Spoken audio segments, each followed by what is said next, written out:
can now announce, it's true. At the first of the show, I said we were #1 on trending and #3 on overall news apps. We're now #1 on the Android and #1 on Apple.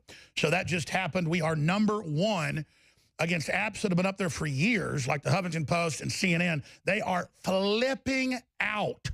And just this morning, I saw 3 reports. I couldn't even watch them all, but articles on CNN saying ban Alex Jones off of iTunes apps and off of Android.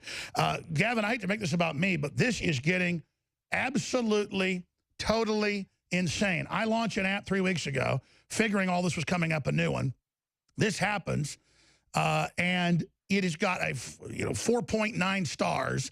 They are, I got to tell you, I think they jumped the shark, like the NFL taking a knee and losing 40% of their viewers, or Hollywood losing 35% of their revenue, going out against Trump. I mean, but like you said, they're destroying themselves. They can't stop. Where does this go?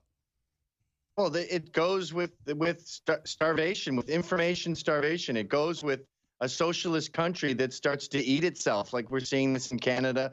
We saw this in Britain.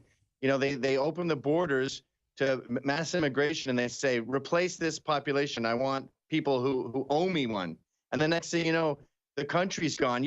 And this is very unique to America, this whole idea of different voices. The Brits actually started it by encouraging all these different newspapers down the East Coast. And they said, make it right wing, make it left wing, have debates. And the next thing you know, we go, this is fun. This is colorful. This is interesting. This is humorous, that we're using sarcasm and irony, and I'm enjoying myself. Let's start a whole country on this and kick the British out.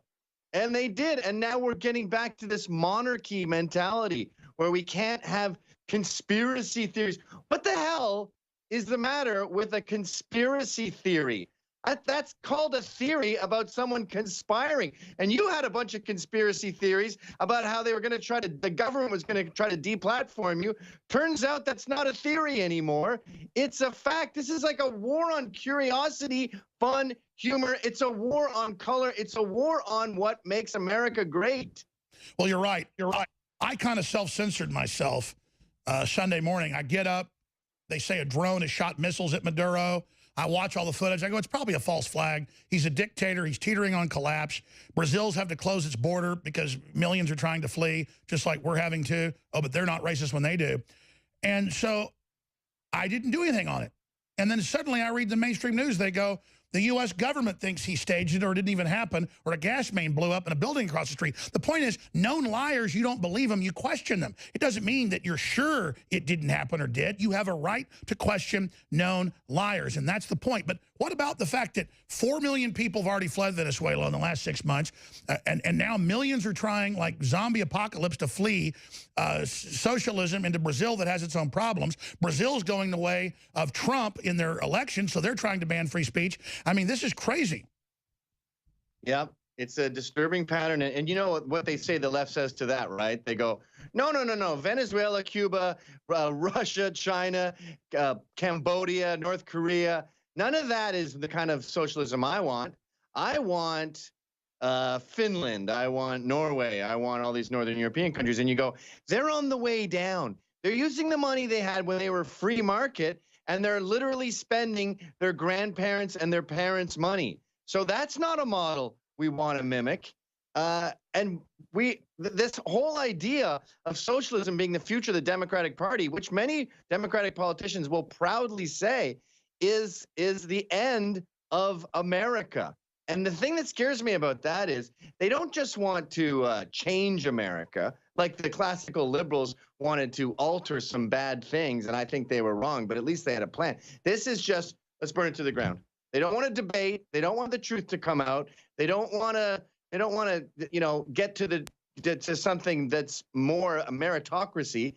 They just want to destroy everything. They want to burn your house. And if they die too, that's fine. They don't care. Like Bill Maher says, let's destroy the economy so we can get rid of Trump. That's right. Gavin, let me ask you this question. Alexandria Cortez, everyone she endorsed lost in primaries to other Democrats. All the Democrats so far have lost in these special elections last night.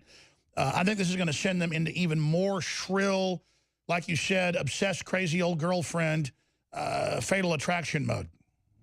Yeah, it really is. And the other thing they don't get is that no one agrees with them. Millennials love socialism because they never got a paycheck and they didn't see how much to take out. Remember your first paycheck when you're working at the gas station and you get it back and you go, what? They're taking that much out of every single check? Where's it going? And you're in the lowest tax bracket and they're taking a third out of it. Yes.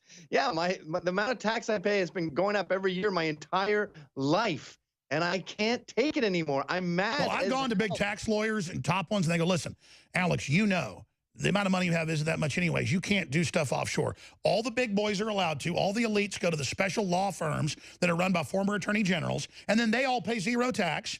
That's part of the elite club, and they all go offshore, like Bezos and Tim Cook. These people admittedly almost pay no taxes, but they lobby all day to raise taxes on people like you and me. You actually try to open a company, have a restaurant, a car dealership. You got 50, 60, 70 employees. The way they do all the stuff now, getting rid of the loopholes, I pay federally 50%. So I'm trying to bring all this money in constantly, you know, and they're calling it profit when I'm buying infrastructure. It's total screw job. People don't know. And America knows that. Middle America, flyover states, everywhere outside of New York and LA, and we just saw in Ohio, Middle America understands that jobs are really the only thing that matters, and Trump is providing jobs. So they're scared because they're scared that you and I and Trump are making the right seem a lot more attractive, a lot more fun. We have more millennials identifying as right-wing than ever before, or at least not since the early 80s. And Generation Z. So let me ask, that was my next question. Your Proud Boys, great patriots. They call them white supremacists. About a third of them are big, handsome black guys and Hispanic folks. But what was going, and like the poor little Hispanic guy on, you know, who has a neurological disorder, they beat him up in Berkeley. He's fought back and kicked their ass, even though he's on a walker.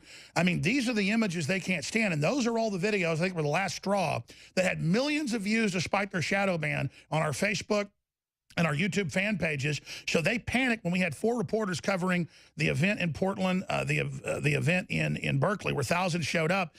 Only Antifa got arrested. They were such scum. And when your crowd and the prayer vigil crowd was more diverse, big, probably about demographically, was more diverse, 15% black, about 20, 30% Hispanic, and they were all hugging each other and loving each other. This, I think, sent them into conniption fits, and the polls show it.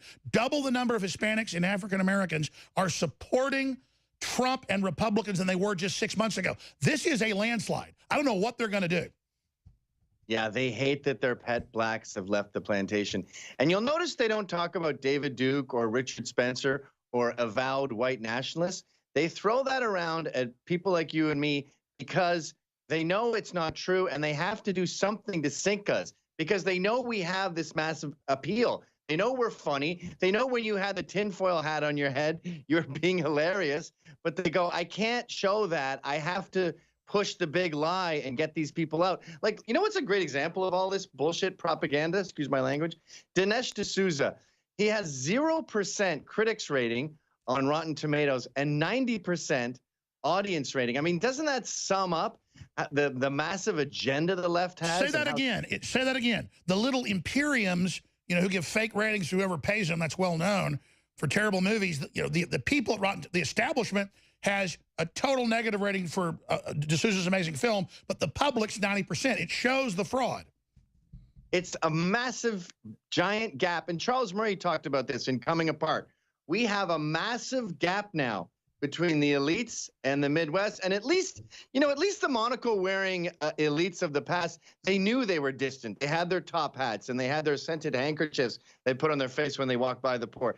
These dummies, these rich elites at CNN and the globalists, they actually think they understand middle America and they are in touch with what we want. No, we don't think of speech as terror. We don't care. You talk about hate speech, like they say, free speech is good, but it doesn't include hate speech. It includes everything, dummy. We don't want rules. We want total freedom. And the more you push these rules and regulations, the more you ostracize young people. And a great example is what just happened in InfoWars. #1 app, period, in news on both Apple and Android. And CNN is freaking out saying remove us. How obvious is that? We'll be right back. Infowars.com, newswars.com. Spread those links.